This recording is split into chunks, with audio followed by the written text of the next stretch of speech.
Assalamualaikum warahmatullahi wabarakatuh. Bismillahirrahmanirrahim. Alhamdulillahilladzi arsala rasulahu bil huda wa dinil haqq. Asyhadu an la ilaha illallah wahdahu la syarikalah wa asyhadu anna Muhammadan abduhu wa rasuluh. Allahumma shalli wa sallim wa barik ala sayyidina Muhammadin wa ala alihi wa sahbihi ajmain, amma ba'du. Pemirsa, sahabat-sahabat muslim yang dirahmati Allah Subhanahu wa taala. Sebelum kita lanjutkan kajian kita pada pertemuan kali ini, yang belum subscribe supaya subscribe demi perkembangan dakwah ke depan.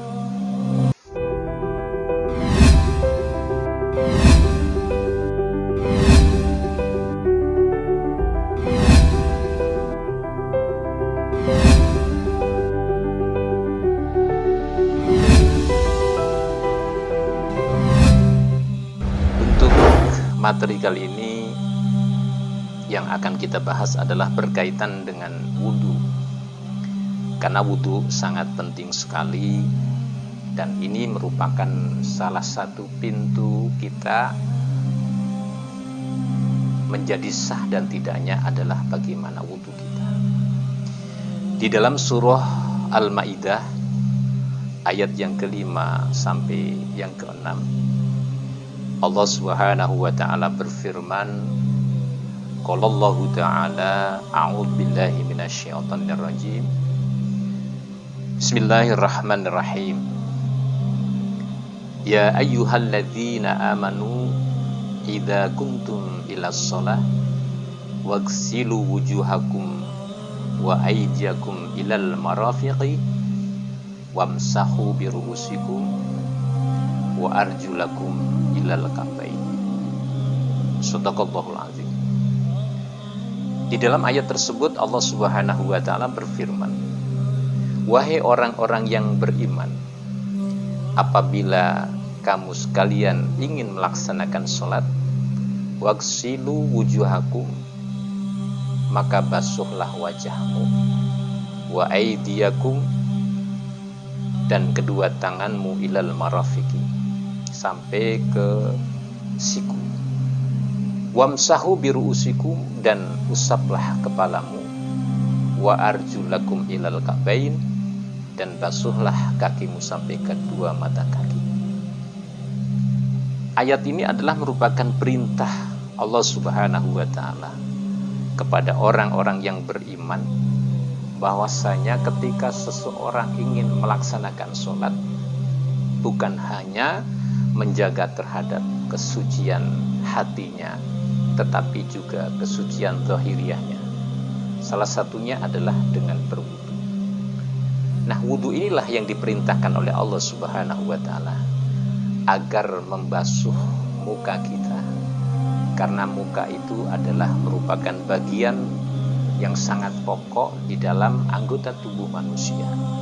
Kadang-kadang dosa itu berasal dari apa yang kita lihat. Maka dengan air wudhu, insya Allah dosa yang telah dilakukan oleh kedua mata kita akan dihapus oleh Allah Subhanahu wa taala. Begitu juga kedua tangan kita, yang kadang-kadang kita tidak tahu suka menyakiti orang lain, apakah anak kita atau anak didik kita, atau kadang-kadang tidak sengaja tangan ini melakukan perbuatan dosa. Maka diperintahkan untuk membasuh kedua tangan kita sampai kepada siku.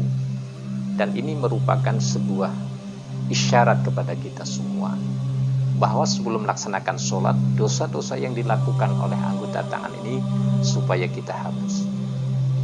Begitu juga wa arjulakum ilal ka'bain.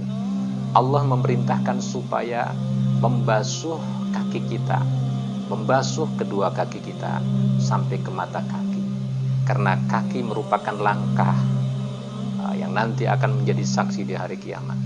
Kemana kaki ini melangkah? Dan kita tidak tahu dalam perjalanan manusia dari jam ke jam, dari menit ke menit, maka itu kadang melakukan perbuatan dosa, baik itu disengaja maupun tidak. Maka konsep di dalam wudhu ini adalah membersihkan dhahiriyah kita agar terjaga dari hal-hal yang bersifat najis, kemudian juga disertai dengan niat di dalam hati untuk membersihkan dosa-dosa yang dilakukan oleh hati manusia.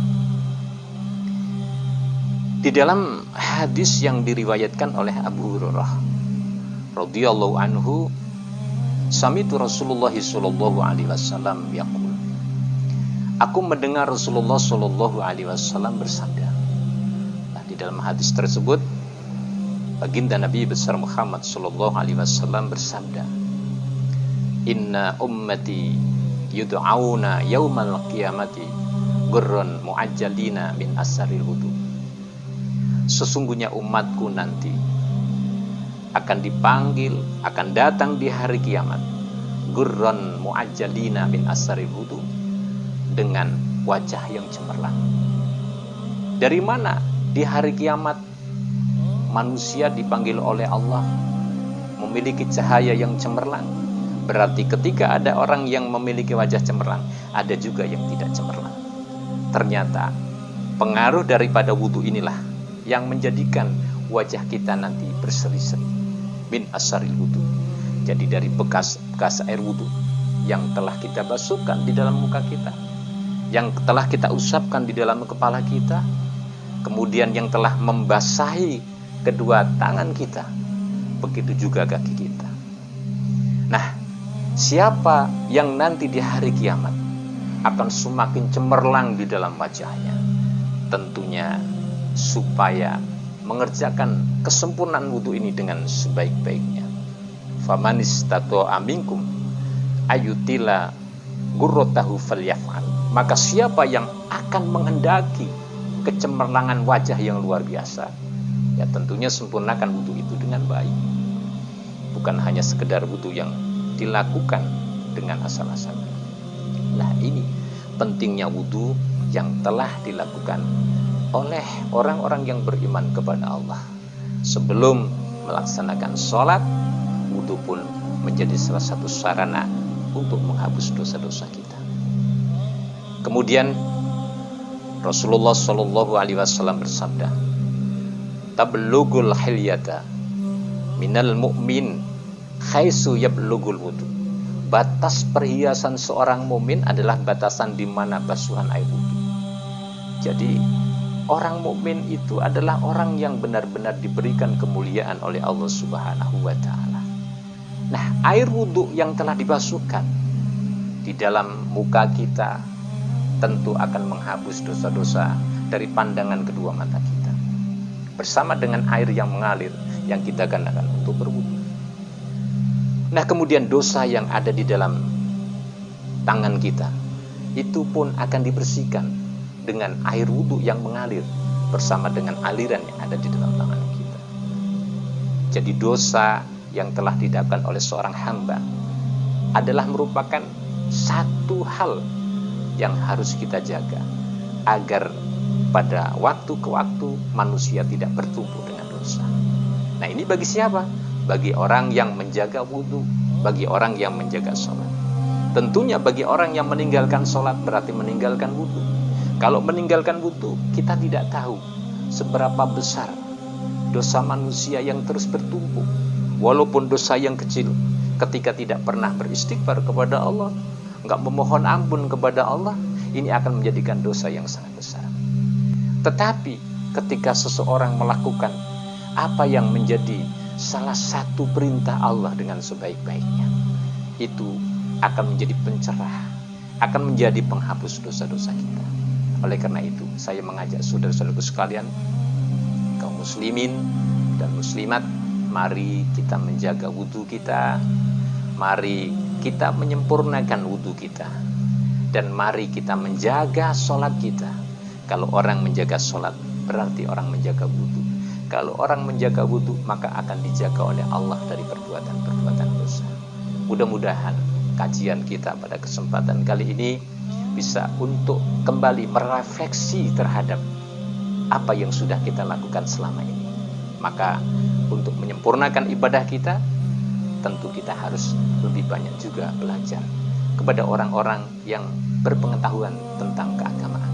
Sehingga kita dituntun dengan nilai-nilai ilmu, dan salah satu syarat diterimanya amal adalah berdasarkan. Semoga Allah Subhanahu wa taala mengampuni segala dosa-dosa kita, dan semoga Allah menjaga kita menjadi orang-orang yang soleh, dan kita berharap di hari kiamat nanti Allah Subhanahu wa taala memberikan ampunan dan kita mendapatkan syafaat dari baginda Nabi besar Muhammad sallallahu alaihi wasallam. Assalamualaikum warahmatullahi wabarakatuh.